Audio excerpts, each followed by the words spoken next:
오늘은 사사기 3장 7절로 25절 말씀을 가지고 하나님이 쓰시는 사람이라는 제목으로 말씀을 전하고자 합니다. 네, 우리 계속해서 사사기를 이렇게 살펴보고 있는데요. 지난주까지 두 번에 걸쳐서 사사기 전체에 있어서 서러운 부분을 같이 나눴습니다. 이제 본론으로 들어가는데 이제 당연히 이 사사기의 본론이니까 사사의 이야기들이 이제 쭉 나올 거죠. 네, 사사기에는 총 12명의 사사가 등장하는데 첫 번째로 등장하는 사사가 바로 온니엘이라는 사사입니다. 온니엘. 이 온니엘이라는 사사는 아주 전형적인 사사의 모습을 가지고 있었던 분이에요. 거의 완벽한 사사라고 할 수 있죠. 사사기 전체의 구조를 보면은 점점 어떻게 되냐면 완벽에서 완벽하지 않음으로, 완전에서 불완전으로 계속해서 바뀌어 갑니다. 이스라엘의 상태가. 하지만 그 속에서 하나님의 사랑과 구원의 역사는 점점점 커지고 있는 것이죠.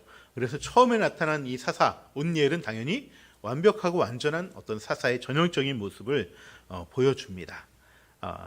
바로 뒤에 나타난 사사는 에훗이라는 사사입니다. 에훗. 아까도 말씀드렸다시피 이 에훗은 왼손잡이 사사였어요. 그래서 이 왼손잡이는 굉장히 좀 천대를 받았고 멸시를 받았던 그런 시대 속에서 이 사사 가운데, 민족의 지도자 가운데 이런 사람이 세워졌다는 것, 이건 굉장히 획기적인 일이지 않을 수가 없습니다. 그래서 이 왼손잡이 사사가 있었다는 것은 사실은 요즘에는 뭐 별거 아니지만은 불과 100년 전만 하더라도 인류 역사 거의 2000년 역사 대부분 성경을 읽는 사람들에게 어떻게 보면 큰 충격으로 신선한 충격으로 다가왔던 어떤 내용이기도 한 것이죠. 그래서 하나님은 이런 모든 사람들을 다 골고루 쓰세요. 완전한 사람도 쓰시고 불완전한 사람도 쓰신다는 거예요. 하나님께서 이렇게 다양한 어떤 사사들을 쓰시는 이유는 그분께서 역사하시는 게 방법이 너무나 다양하다는 것을 또한 나타내 주시는 것이고요. 또 이 사람들을 통해서 하나님의 그 전지전능함을 또 드러내시기 위한 하나의 방편이라는 것이죠. 아무리 사람의 연약함이 있더라도 그 연약함을 통해서도 하나님께서는 역사하신다는 거예요. 하지만은 그렇다고 하더라도 이게 연약하다고만 해서 또는 완전하다고만 해서 쓰여지는 것은 아닙니다. 네. 그런 사람들이 쓰여지긴 하지만 그것이 키가 아니라 그 사람들마다 준비되면 준비된 사람마다 또 연약하면 연약함마다 그 사람들에게 어떤 무언가가 있었다는 거예요. 그 무언가가 무엇이냐면 바로 갈망, 이 소망, 하나님 나라에 대한 소망, 하나님께 쓰임받고자 하는 갈망, 이것이 있는 것이고요. 또 하나는 담대함이라는 것이에요. 우리가 연약함이 있지만은 그것을 딛고 일어서고자 하는 그 담대함, 이것이 있을 때 하나님께서 그 사람들을 세워간다는 것이죠. 특별히 오늘 종교개혁 주일인데요. 종교개혁은 당시 천주교의 그 사제 중심의 어떤 그런 교회에서 벗어나서 모든 사람이 제사장이다, 만인 제사장설을 주창하면서 종교개혁을 일으켰습니다. 하지만 아직도 한국의 많은 교회들은, 많은 교회 평신도들은 자신의 제사장됨을 온전히 누리지 못하는 경우들이 많이 있어요. 그래서 주체적이지 못한 신앙을 가지고 있고 끌려가는 신앙, 또 목사님이나 이런 사람들에게 뭔가를 다 맡겨버리는, 혼자 신학적으로 성장하려고 하지 않는 그런 모습들이 있습니다. 그래서 이렇게 부르심 속에서도, 하나님 부르심이 있는데도 그것을 온전히 응답하지 못하는, 주저앉아 있는 그런 모습들을 우리가 많이 보게 되는데, 저는 적어도 우리 하늘 닮은 교회는 정말 이 모두가 제사장이라는 이러한 종교개혁의 기치를 정말 신앙의 모토로 삼고 정말 간절함과 담대함을 통해서 각자의 부르심을 온전히 응답하고 이뤄가는 그런 복된 어떤 신앙생활을 하면 좋겠다, 이렇게 생각합니다. 그래서 오늘 말씀, 하나님에게 쓰임받는 사람이 되기 위해서 이 갈망과 담대함에 대해서 함께 말씀을 나누고자 합니다. 먼저 온니엘 사사를 통해서 하나님께서 일하시는 방법을 우리가 살펴보면 좋을 것 같은데요. 하나님은요, 먼저 사람을 택하시고 그 리더십 위에 무엇을 주시냐면 성령님을 부어주세요. 성령님을 부으시면서 그 사람을 세워서 일하는 방법들을 많이 쓰고 계십니다. 그래서 오늘 본문 9절과 10절을 같이 한번 읽어보겠습니다. 이스라엘 자손이 여호와께 부르짖음에 여호와께서 이스라엘 자손을 위하여 한 구원자를 세워 그들을 구원하게 하시니 그는 곧 갈렙의 아우 그나스의 아들 온니엘이라. 여호와의 영이 그에게 임하셨으므로 그가 이스라엘의 사사가 되어 나아가서 싸울 때에 여호와께서 메소포타미아 왕 부산 리사다임을 그의 손에 넘겨주심에 온니엘이 손이 부산 리사다임을 이기니라. 여러분, 이 말씀을 보시면은 사사가 돼서 이 사사한테 영을 부어주는 게 아니에요. 이 사람 택하고 이 사람한테 영을 부어주시니까 그 사람이 비로소 뭐가 됐다고요? 사사가 됐다는 것이죠. 하나님은 이처럼 먼저 사람을 택하시고 그 다음에 그 사람에게 여호와의 영, 성령을 부어주시고 그 사람을 통해서 구원의 역사를 이뤄가게 하신다는 것입니다. 그러면 하나님은 도대체 어떤 사람을 택하시고 왜 어떤 사람에게 그 기름을 부으실까? 그것은 바로 그 하나님의 역사하심을, 구원의 역사를 소망하고 갈망하는 사람에게 이것을 택하시고 부어주신다는 거예요. 네. 하나님은 늘 우리에게 성령을 부어주고 싶어 하십니다. 하나님은 늘 우리에게 기름 부어주고 싶어 하십니다. 또 그렇게 하시겠다고 약속도 하셨습니다. 하지만 이것을 위해서 가장 먼저 무엇을 요구하시냐면 그것을 원해야 된다는 거예요. 그것을 바라야 된다는 거예요. 그래서 예수님도 누가복음 11장에 이렇게 얘기하죠. 그 유명한 말씀, 구하면 구할 것이요 두드리면 열릴 것이다. 이 말씀을 하시면서 아무리 악한 사람일지라도 그 아비는 좋은 것을 주려고 하는데 하늘에 계신 아버지 하나님께서 너에게 좋은 것을 주지 않겠느냐. 이 말씀하시면서 뭘 얘기하십니까? 성령을 얘기하는 것이죠. 성령을 구하는 자에게 왜 주지 않겠느냐라고 이렇게 말씀하고 계시는 것입니다. 온니엘이 바로 이렇게 간절히 바람으로써 성령의 기름 부음을 받았던 사람이었던 것이죠. 여러분, 온니엘은 오늘 본문에서 처음 등장하지 않았습니다. 이미 사사기 1장에서 등장을 했죠. 여호수아가 죽고 이제 출애굽 2세들에게 나머지 가나안 백성들을 몰아내고 그 땅을 차지하라는 이제 사명이 주어졌는데 그때 첫 승리를 거둔 사람이 바로 갈렙이었어요. 갈렙. 근데 이 갈렙이 굉장히 입지전적인 80의 나이에 이 산지를 내게 주소서 하면 달려나갔던 사람인데 이 사람에게도 헤브론 땅을 점령하다 보니까 뭔가 막히는 데가 있는 거야. 그때 이 갈렙이 감당하기 어려운 지역을 누가 가겠느냐라고 얘기를 했던 것이죠. 이 땅을 점령하는 사람에게 내가 내 딸을 주겠다 이렇게 약속했습니다. 그때 바로 온니엘이 딱 나더라고요. 삼촌, 제가 가겠습니다. 제가 이 땅을 차지하겠습니다. 그래서 그 땅을 쳐서 이 기럇세벨이라는 땅을 차지하게 된 거죠. 기럇세벨이라는 땅을. 그래서 이 갈렙이 이 온니엘의 자신의 딸 악사를 아내로 주었던 일이 있습니다. 다들 두려워했지만 이 정말 갈렙과 같은 사람도 굉장히 어려울 정도로 그러한 땅이지만은 온니엘은 그것을 해냈다는 것이에요. 그것은 바로 하나님 나라에 대한 갈망이 이 사람에게 늘 있어 왔다는 것이죠. 또한 이 온니엘에게는 하나님 나라의 어떤 리더십에 대한 갈망도 어느 정도 있을 거라고 생각합니다. 왜냐하면 이 험악한 땅을 정복하고 이 갈렙의 딸 악사의 남편이 되는 순간 이제 유다 지파의 제2인자의 자리에 오르게 되는 것이죠. 이것도 그가 자원했던 거예요. 이거 내가 저 리더십 차지하고 싶다. 이런 갈망이 있었던 것이죠. 하지만 저는 이런 것들보다도 더 중요한 하나님께서 선택하신 이유는요. 그가 자신의 인생을 아주 거룩하게 지키고자 했던 갈망이 있었다는 거예요. 저 땅을 취하려는 갈망, 리더십에 대한 갈망도 분명히 있었겠지만은 그건 무엇보다도 온니엘에게 정말 강력한 갈망, 정말 붙잡고 싶었던 것은 거룩한 삶에 대한 갈망이었어요. 오늘 본문 바로 전에 오늘 읽지는 않았지만 이스라엘의 영적인 상태에 대해 성경이 이렇게 한 줄로 얘기하고 있습니다. 6절 말씀입니다. 그리고 이스라엘의 자손은 그 여러 민족의 딸을 데려다가 자기들의 아내로 삼았고 또 자기들의 딸을 그들의 아들에게 주었으며 그들의 신들을 섬겼다. 여러분, 대부분의 이스라엘 자손들은요 이방 민족의 아들 딸들과 결혼을 했다는 거예요. 그냥 거의 당시 유행처럼 당연하지 않은 것처럼 서로 막 데려다가 내 딸 주고 내 아들 주고 이렇게 혼인 관계를 맺었다는 것입니다.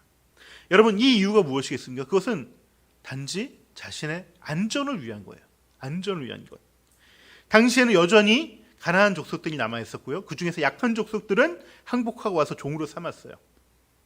하지만 여전히 강한 족속들도 남아져 있습니다. 그 사람들은 언제 나를 공격할지 모르는 거예요. 내 옆구리에 가시처럼 남아있는 존재들이죠. 그런 사람들은 항상 위협적인 존재로 남겨져 있는데 그 사람들과 같이 살아갈 수 있는 가장 좋은 방법이 뭘까요? 네, 혼인관계를 맺는 것이죠. 혼인관계. 예나 지금이나 이 결혼은 굉장히 정략적인 걸로 많이 사용이 됩니다. 얼마 전에 바로 지난주에 돌아가신 노태우 대통령께서도 그 딸을 SK 일가와 정략 결혼을 시켰죠. 그 두 가문은 그 일로 인해서 굉장히 흥했던, 지금도 SK는 그 최고의 이동통신 회사를 보유하고 있는 그런 회사가 되어버렸죠. 당시에 이렇게 이스라엘 자손들도 결혼을 통해서 자신들의 안전과 안정을 꾀했다는 거예요. 하지만 이렇게 안전한 삶을 택한 대신 그 결혼을 통해 그들은 더욱더 영적으로 타락하게 되어진 것이죠. 한마디로 삶의 안전과 신앙의 거룩함을 맞바꾼 거예요. 맞바꾼 거. 정말 엿바꿔 먹었다는 표현이 딱 여기에 정확한 표현일 것 같습니다. 그에 반해 온니엘은요, 정말 이 땅이 두려운 땅이지만은 이 땅을 가고자 했던 이유는 내 악사와 결혼해서 뭔가를 내가 리더십을 얻기도 했지만 정말 믿음의 가정에서 자란 딸과 혼인을 맺고 싶은 거예요. 그게 내 삶의 거룩함을 지킬 수 있는 가장 기초이고 토대이기 때문에. 성경이 온니엘 이야기를 하면서 바로 전에 이스라엘의 당시의 결혼 문화를 얘기했던 것은 이 온니엘과의 어떤 그 대비를 통해서 온니엘이 무엇을 갈망했던 사람이라는 것을 알려주기 위한 하나의 문학적인 장치라는 것이죠. 여러분, 갈망의 반대말이 무엇일까요? 갈망의 반대말?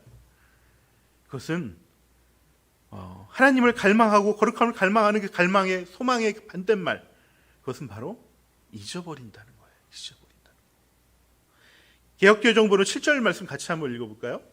이스라엘 자손이 여호와의 목전에 악을 행하여 자기들의 하나님 여호와를 잊어버리고. 여러분, 이스라엘 자손의 죄악의 포인트는 바로 잊어버린다는 거예요. 잊어버린다는 거. 하나님에 대한 잊어버림. 하나님 백성의 모든 죄악은 하나님을 잊어버릴 때 생겨나는 것들이에요. 우리 우린이가 제가 늘 하지 말라는 게 있는데 그걸 늘 할 때가 있어요. 그럼 우린이는 늘 얘기합니다. 깜빡했다고. 잊어버렸다고 늘 얘기합니다. 여러분, 우리들 역시 마찬가지예요. 하나님의 도우심을 구할 때는 늘 저희를 지켜보시는 하나님을 이렇게 고백하지만 하나님 앞에서 악을 저지를 때는 그 우리를 지켜보고 있는 하나님을 우리는 잊어버려요. 하나님, 우리가 고통을 당할 때나 우리가 어려워할 때, 힘들어할 때나 또 우리가 죄악 가운데 있을 때 어느 때라도 우리를 늘 지켜보고 계신다는 거다. 우리는 그것을 잊어버리게 된다는 것입니다. 우리는 그것을 기억해야 되는 것이 신앙의 기본이에요. 베드로 사도께서도 우리가 선한 덕을 쌓지 못하고 죄악 가운데 있는 이유를 이렇게 얘기하십니다. 베드로후서 1장 9절 말씀인데요. 그러나 이런 좋은 것들을 갖추지 못한 사람은 근시안이거나 앞을 못 보는 사람입니다. 이런 사람은 자기의 옛 죄가 깨끗해졌음을 잊어버린 것입니다. 이렇게 얘기하십니다.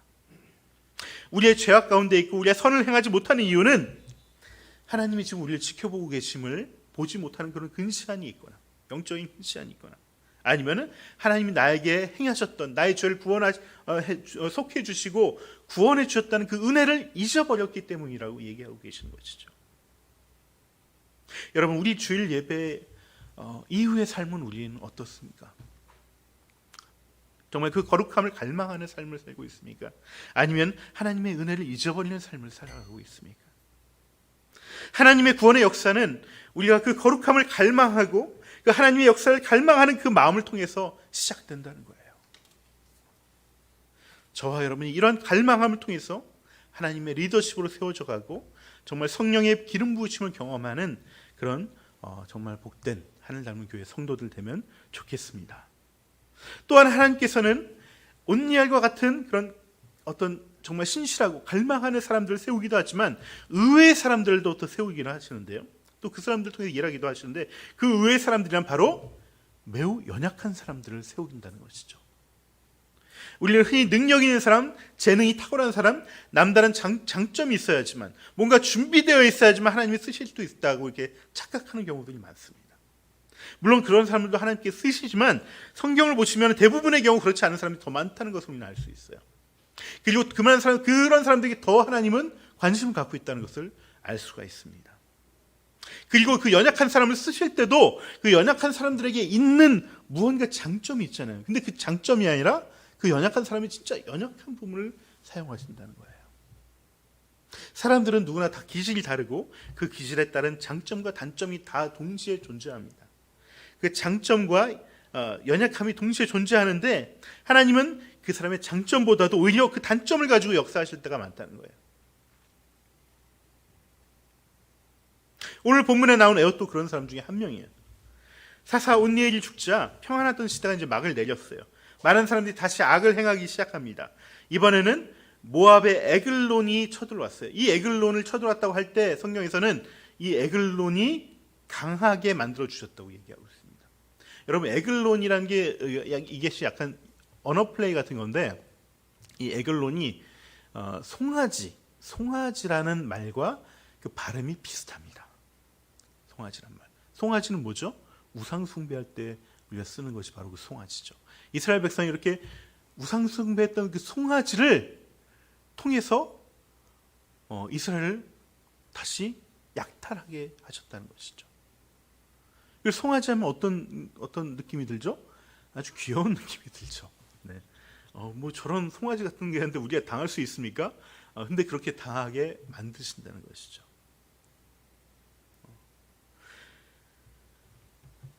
많은 사람들이 이제는 모압의 에글론이 쳐들어와서 이전보다 더 오랜 세월을 그 전에 구산 리사다임이란 왕의 그 사람의 뜻은요 2배 더 악한 구산이라는 뜻이에요. 그 사람한테 당할 만하죠. 진짜 악한 사람이거든요. 네.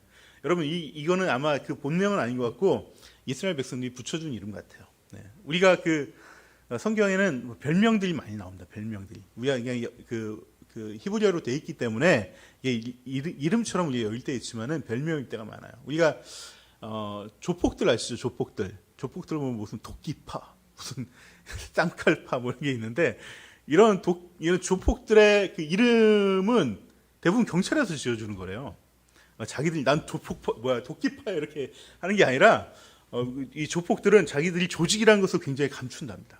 왜냐하면 이게 잡혀 들어왔을 때 너네 조직이구나 그러면은 이제 가중처벌을 받기 때문에 우리는 조직이 아니라고 계속 이제 빼고 우리는 파 이름도 없고 그러는데 이제 경찰들이 누가 이제 특징을 잡아서 이놈들 뭐 쌍칼파야 뭐 이렇게 도끼파 이렇게 붙여준다는 것이죠. 이렇게 이스라엘이 이 성경에 이게 이 별명으로 붙여준 이름들이에요. 네. 이렇게 정말 강하던 이 구산 리사다임에게서도 사실은 8패를 어떻게 보면 이제 정복을 당한 건데 정말 에글론이라는 정말 평소에 이스라엘이 별로 이렇게 힘세다라고 여기지 않았던 그런 송아지 같은 그런 에글론에게 18패나 되는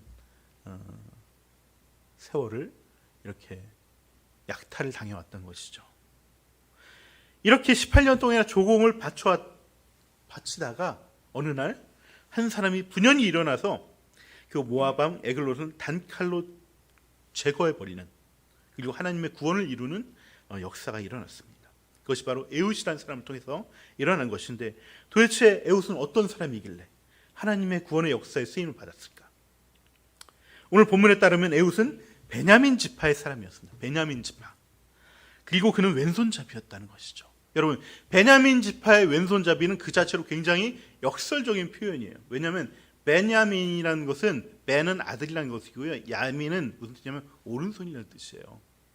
오른손의 아들의 지파에서 왼손잡이가 태어난 것이죠. 네. 성경에서 이 오른손은 굉장히 아까도 얘기했듯이 힘과 능력을 상징하는데 이 정말 힘 있는 베냐민 지파에서 이렇게 초라한 왼손잡이가 태어난 것이죠. 그런데 이 왼손잡이라고 번역된 이 말을 히브리어 원문을 좀 살펴보면요, 왼손잡이가 아니라, 태어나면서도 왼손잡이가 아니라 오른손이 못 쓰게 된 사람을 얘기하는 거예요. 그러니까 이 사람은, 에웃은 태어나면서부터 오른손에 뭔가 장애를 가지고 태어난 사람이에요.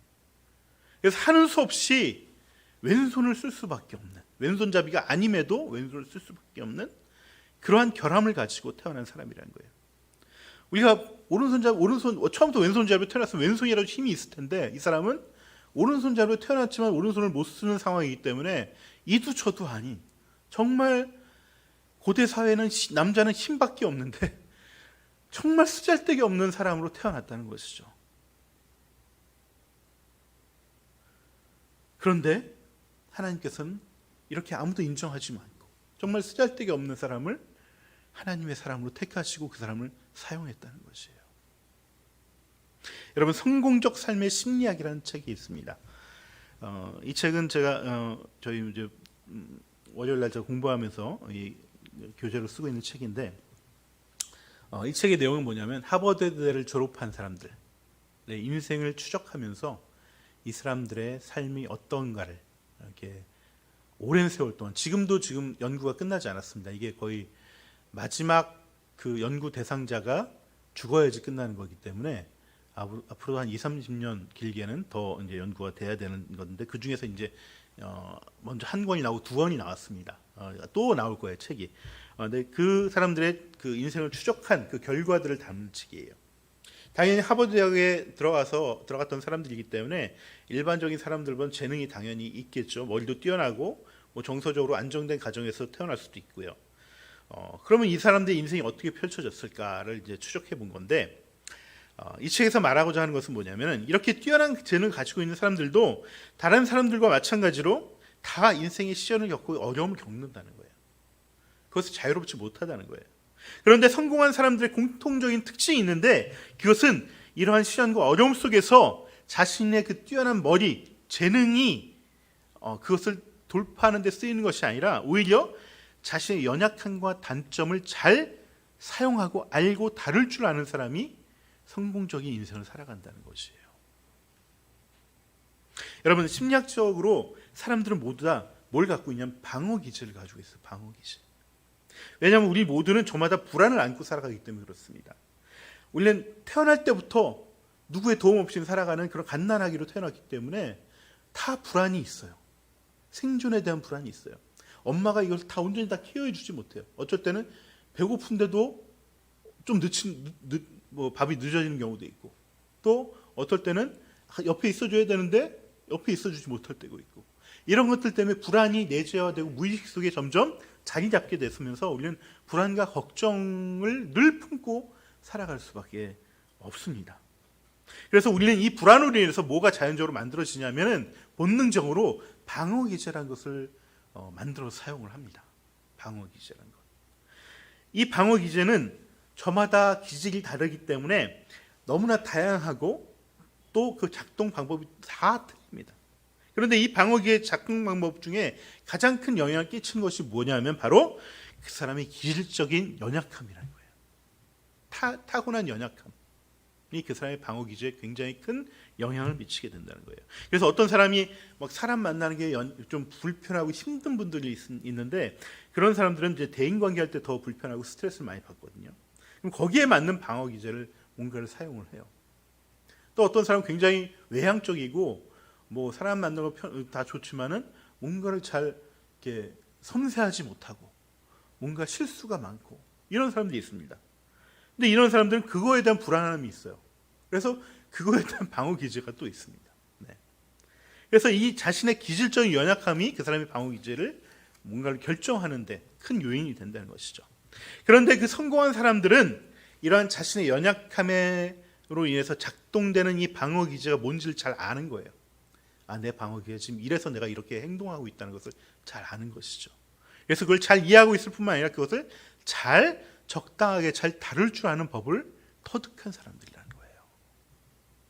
그것이 성공한 삶의 공통된 특징이라는 것이죠. 여러분, 에웃은요 선천적으로 굉장히 신체적인 핸디캡을 가지고 있는 사람이에요. 그는 자신의 연약함이 무엇이고 무엇이 약점인지 잘 알았던 사람이에요. 그리고 에글론에게 조공을 바치는 이런 사회적 활동을 통해서 자신의 숨기고 싶었던 이 연약함을 드러낼 수 없는 그런 어떤 처지에 이르르자 그것을 내 연약함을 바라보고 그 연약함을 뭔가 이용하려는 사람들 속에서 보다 더 이 연약함을 어떻게 해야 될까를 고민했던 사람이에요. 오늘 본문을 보시면은 이스라엘이 에웃을 통해 에글론에게 조공을 바치게 했습니다. 에글론이 이 조공 바치는 일을 준비하면서 칼을 준비하는 것처럼 이렇게 나오는데요. 전도사님 그거 안 하셔도 될 것 같아요. 그거 좀 복잡해서 네, 제가 그냥 말로 설명해 드리겠습니다. 한데 실제로 이 히브리 원문을 보시면은 이 에웃이 칼을 준비하기 전에 이미 조공을 한번 갔다 왔어요. 적어도 한 번은 이미 조공 바치는 일을 이스라엘 사람들이 시켰어요. 그러니까 좀 직역해서 우리가 문자적으로 이제 번역한 것을 보면은 그런 뉘앙스를 우리가 얻을 수가 있습니다. 근데 이것을 갔다 오고 나서 그는 칼을 갈기 시작했다는 거예요. 다음번 조공을 바치러 갈 때 내가 이것을 하겠다. 그렇다면 왜 이스라엘은 굳이 이런 의문이 들죠. 이런 장애인 에웃을 조공을 바치게 하려 했을까? 지금 에웃을 통해서 조공을 바친다고 하는데 정확한 본문은요, 에웃의 손을 통해서 조공을 바치게 했다는 거예요. 그러면 에웃의 손, 이 연약한 오른손으로 조공을 바치게 했을 텐데, 조공을 바치는 그 에웃의 모습을 봤을 때 그 에글론의 마음은 어땠을까요? 여러 가지 이유가 있겠지만 저는 이 장애인 손으로 조공을 보내게 한 이스라엘의 입장이나 장애인 손으로 조공을 받았던 그 에글론의 마음이나 다 하나같이 이 에웃을 뭔가 이용하거나 아니면 하대하는 마음들이 있었을 거예요. 분명히 자신의 연약함을 늘 품고서 컴플렉스로 살아왔던 에웃은 그 눈길을, 그 분위기를 분명히 파악했을 거예요. 아마도 이스라엘은 자신들이 에글론에게 반역할 의지가 없다는 걸 보여주기 위해서 이렇게 약한 이 장애인을 통해서 조공을 바쳤을지도 모릅니다. 에글론은 이런 힘없는 자의 조공을 받으면서 자신의 강함에 대해서 더 뿌듯해하고 즐겼을 거란 그런 마음이 들었을 거라고 저는 생각을 합니다. 이런 분위기 속에서 에웃은 어떤 마음이 들었을까? 내 장애를 이용하는 내 종족들, 그리고 이것을 바치는 모습을 보면서 정말 스스로 자기의 강함을 즐기고 있는 그 에글론의 모습을 보면서 어떤 마음이 들까요? 일반적인 사람들은, 대부분의 사람들은 굉장히 불편하고 힘든 시간이었을 거예요. 창피하고 자존심이 상했을 것입니다. 그러나 이 부끄러운 순간을 겪으면서 에웃은 낙심하는 것이 아니라 오히려 남몰래 칼을 갈았다는 거예요. 자신의 연약함을 잘 다루면은, 오히려 잘 살리면 오히려 적의 허를 찌를 수 있는 그런 무기가 되겠구나라고 칼을 갈았던 것이죠. 저는 이 치욕과 수치를 당했던 에웃이 그 순간을 오히려 이것을 통해서 하나님께서 나를 사용하실지 몰라 라고 하나님의 부르심으로 여겼을 거라고 저는 생각을 합니다.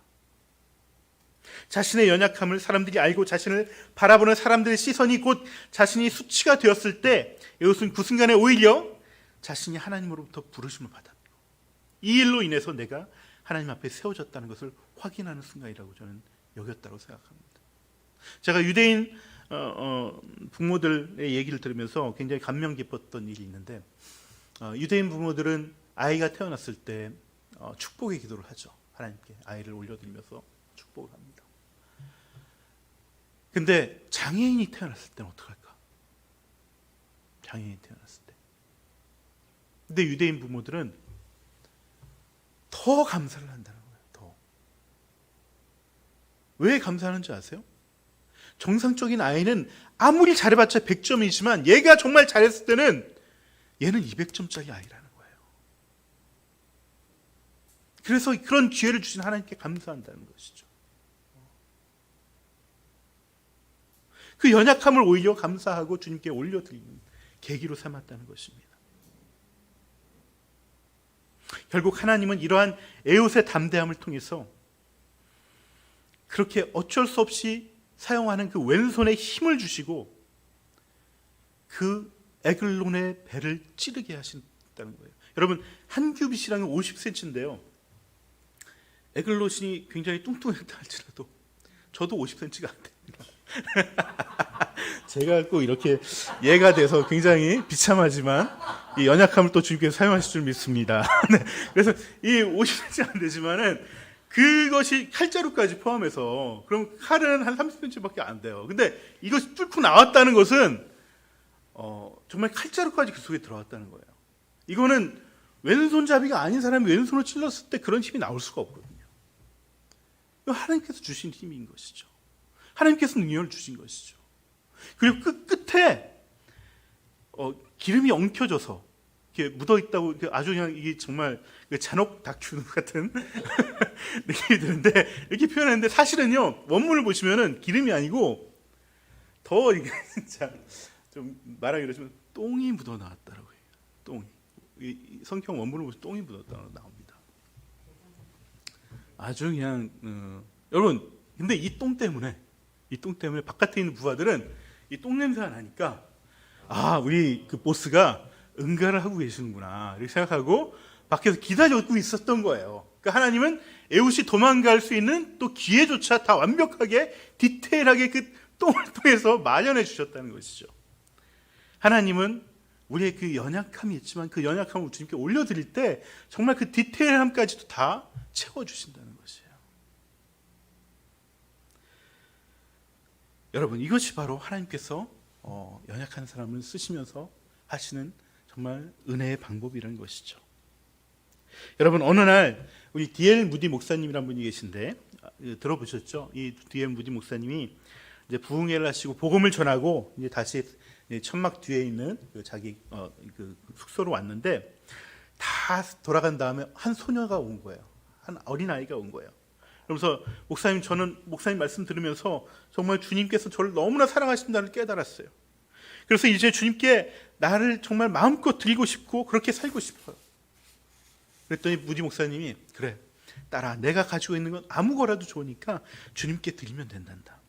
하나님께서 내가 너가 드리는 그 작은 예물이라도 하나님께 드리면은 그러면서 살면은 되는 거야. 이렇게 말씀해 주셨습니다. 근데 이 말을 들었던 아이가 굉장히 막 눈물을 흘리면서 고개를 숙이면서 말을 막 더듬으면서 이런 얘기를 하는 거 뭐냐면 목사님 저는 글을 배우지 못했어요. 그리고 저는 건강하지도 못해요. 몸이 너무나 약해서 맨날 약을 먹어야 돼요. 이런 저를 주님 받으실까요? 그리고 제 아버지 너무나 가난해서요. 저는 가진 게 하나도 없어요. 주님께서 이런 날 기쁘게 받아주실까요? 이 몸을 주님 받아주실까요? 이런 얘기를 흐느끼면서 했다는 거예요. 근데 그 자리에 엘리자 해밀턴이라는 여사님이 계셨는데 훗날에 그 장면을 보면서 이 아이가 그렇게 흐느껴서 우면서 고백하는 그 아이의 모습에서 정말 광채가 빛났다라고 나중에 고백을 합니다. 그걸 몇몇 사람들은 또 그걸 같이 봤어요. 그래서 같이 이 아이가 무릎 꿇으면서 기도할 때 같이 무릎 꿇으면서 기도를 했다는 거예요. 우리의 보잘것없는 것들을 주님께서 받아주시길 간청하는 기도를 올려드렸다는 것이죠. 그때 그 해밀턴 여사가 이 모습을 보고서 정말 한쪽 모퉁이에서 시를 한 편을 쓴 거예요. 시를. 나 주의 도움 받고자 주님께 빕니다. 그 구원 허락하사 날 받아주시길 원합니다. 내 모습 이대로 주님께서 받아주시길 원합니다. 날 위해 돌아가신 주님 나를 받아주십시오. 이 시를 쓰고서 이 시를 읽어줬어요. 그때 또 때마침 생키라는 분이 계신데 이분이 작곡가거든요. 이분이 그 옆에 있는 피아노로 즉석에서 이 시를 가지고 작곡을 해서 찬송을 만든 것이 바로 우리가 부르는 나 주의 도움 받고자 나 주의 도움 받고자 이 찬양이시죠? 네. 내 모습 이대로 주 받으옵소서. 네, 이 찬양이 탄생한 배경이에요. 그 후로 정말 이 노래가 불려질 때마다 많은 연약한 사람들에게 힘을 주고 절망 가운데 있던 사람이 용기를 내서 하나님께 헌신하며 정말 부흥의 시대를 열어갔던 찬양이라고 이렇게 이 찬양에 얽힌 사연이 있습니다. 여러분 하나님은요 어느 시대에도 구원의 역사를 위해서 사람들을 쓰십니다. 그리고 하나님은 다양한 사람들을 사용을 하시는 모든 사람들 쓰시지만 그 공통점은 바로 그 하나님 나라의 그 구원의 역사를 정말 간절히 소망하고 있는가, 성령의 역사를 간절히 사모하고 있는가, 그리고 자신의 연약함을 드러내는 것을 개의치 않고 그것을 딛고 오히려 하나님께 올려드리는가, 그런 사람들을 하나님께서는 사용하신다는 것입니다. 우리가 하늘 닮은 교회 비전과 가치에 대해서 우리 금요일날 같이 나눴는데, 우리가 모두가 이것을 감당해야 됩니다. 그 분량은 서로 다 다를 수 있습니다. 그 모습은 다를 수 있습니다. 하지만 이것을 감당하려면 이 두 가지가 있어야 되는 거예요. 정말 하나님의 역사하심을 간절히 소망하는가, 그리고 내 연약함을 온전히 딛고서 담대하게 주님께 내 연약함을 드러내고 올려드릴 수 있는가, 이것이 하나님께서 쓰시는 자들의 공통된 특성이라는 것입니다. 여러분, 이렇게 자신의 것을 올려드리고 갈망하며 하나님의 나라의 그 역사에 쓰임받는 그런 복된 우리 하늘 닮은 공동체 되기를 소망합니다. 그런 저희들 되면 좋겠습니다. 우리 같이